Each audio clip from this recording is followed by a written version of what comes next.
up?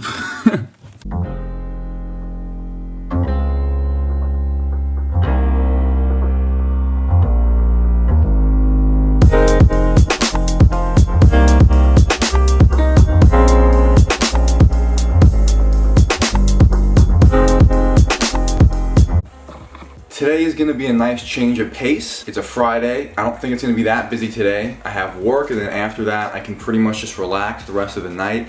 There's a certain show on a cable network tonight at 10 o'clock that I tune into every single week, and I absolutely love it. So I'm looking forward to that. I think it's supposed to rain this weekend, which is kind of a bummer. I was hoping the weather would be nice so I can go out and do something.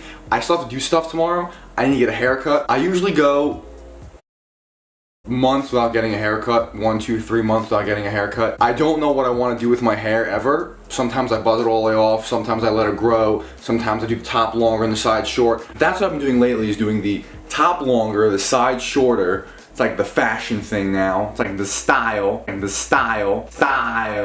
But I have to do that tomorrow. I have to go to the bank, I have to go to the gym. It's still gonna be a busy day no matter what the weather is. I'm just hoping the weather is nice for us to do something cool, because it's not very interesting to watch me go to the bank. Although, you'll see the before and the after my haircut.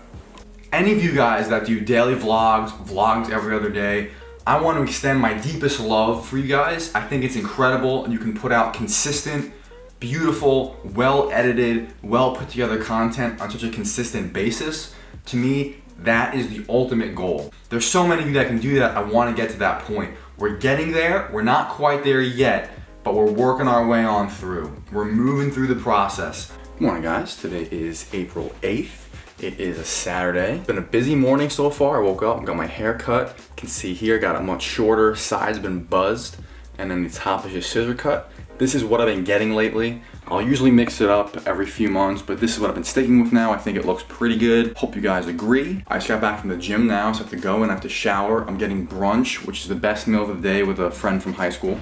So this is a quick update from the previous clip. I have since showered, I've since gotten brunch, and now I'm over to head to a panel. My father's on a panel. He's an artist, so he's doing a panel for his photography. So we're going to watch that. I may get a few clips of that as well, but I'm not abandoning you guys. It's been a busy day, but we're still vlogging as much as we can. It's pouring rain out again, so we're at that point where the bad weather has returned for the weekend, which is always great to see.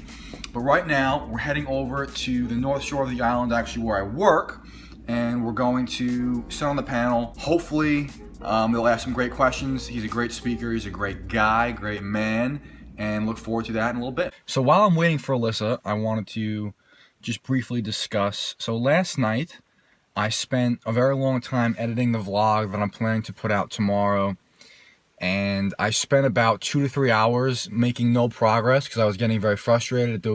You know, when you have an idea and you know what something should look like, but when you think about something, it's conceptual. So you have this grand idea of what you want something to look like, and then when you go to execute it, it looks nothing like what you're picturing in your head. That's sort of what happened last night, where I had this idea of shots that I wanted to edit together, and it wasn't coming together. I couldn't find the right music to use, and I couldn't find, you know, the right shots I wanted to use. I didn't take the right shots that I was picturing I was. So I spent, 2 to 3 hours pretty much just going back and forth, and then doing something and then completely scrapping it afterwards because I wasn't happy with the way it looked. And I think anytime you create something yourself, you're always more harsh on yourself than others are on the work that they're viewing from you. So it's just one of the things you have to work on.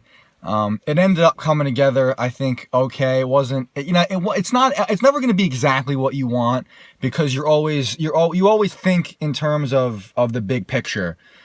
So that was my little rant in terms of me staying up very late last night, working on something, not being happy with it, getting rid of everything, simplifying it, and then putting together something that could have normally taken me maybe 10 minutes, but that 10-minute little span was filled up by 2 hours worth of just experimentation and failure. But it's okay, you move on, life moves on. So right now, waiting for Alissa, and then we're going to head to the event. We may be a little bit late. It's 1:38 now, it starts at 2. takes about a half hour to get there. So just by basic math, we'll be a little bit late, but that's okay. Hopefully they still let us in. But it's that spectrum of light that we can't see. It's in the infrared. And one thing about infrared, that's part of that spectrum, it makes the sky very dark and black because the blue sky does not reflect that part of that spectrum of light. And where the leaves and trees do, and they come out very bright and sometimes white in that aspect.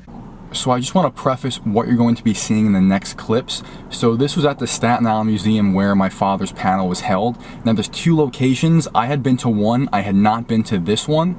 So what you're going to be seeing is a lot of oil paintings from the mid-19th century all the way up to contemporary. There was a lot of stuff from the early 20th and mid-20th and all the way up to, you know, I think there was stuff that was from 2008. So you're going to see a wide range, and they mostly depict Staten Island landscapes.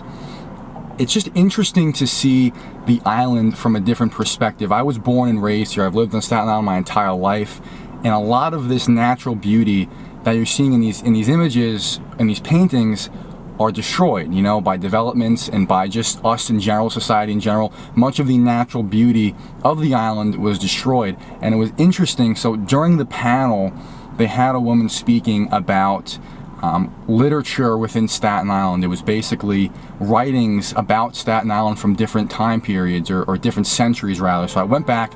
Now, a little background, and I'm not that knowledgeable on Staten Island history, but from what I've gathered, Staten Island was originally colonized by the Dutch, I believe in the 1600s. I'm not sure the exact date.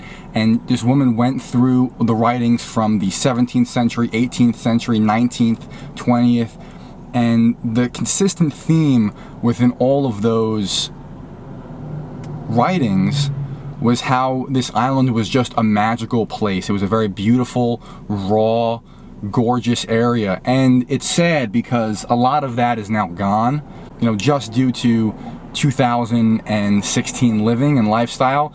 But that's not sort of native to Staten Island. It's kind of everywhere. The natural beauty of the world is fading quite a bit. But all of these writings had that consistent theme of just meadows, lush, fertile land.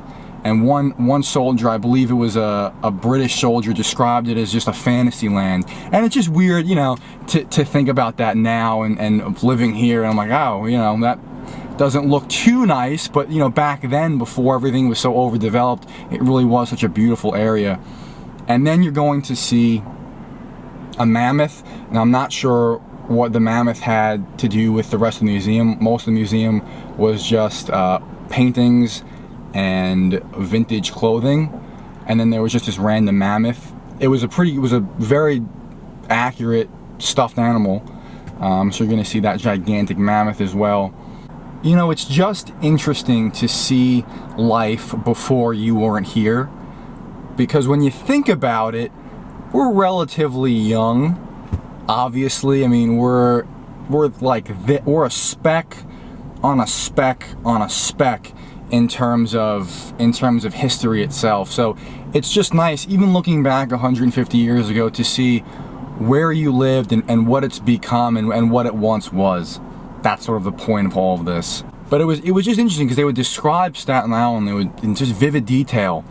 You know, the fruit trees were blossoming, and there was wild deer running everywhere, and they were saying that there was such an overpopulation of deer and they were being hunted, which is interesting now because we have a deer problem on the island because deers are coming in from New Jersey.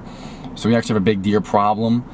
Before, it was a good thing to have a lot of deer because you would of course hunt the deer. Now people just hit them with their cars. So it's a little bit of a change. That's also the change in time period as we move forward. Things get industrialized. We're not hunter and gatherers anymore. But this has gone on long enough. This little rant has gone on long enough. The point is, it was just an interesting experience to see something so vastly different now than what it once was, still being in the same place. That's the whole idea behind this. So I hope you guys enjoyed that.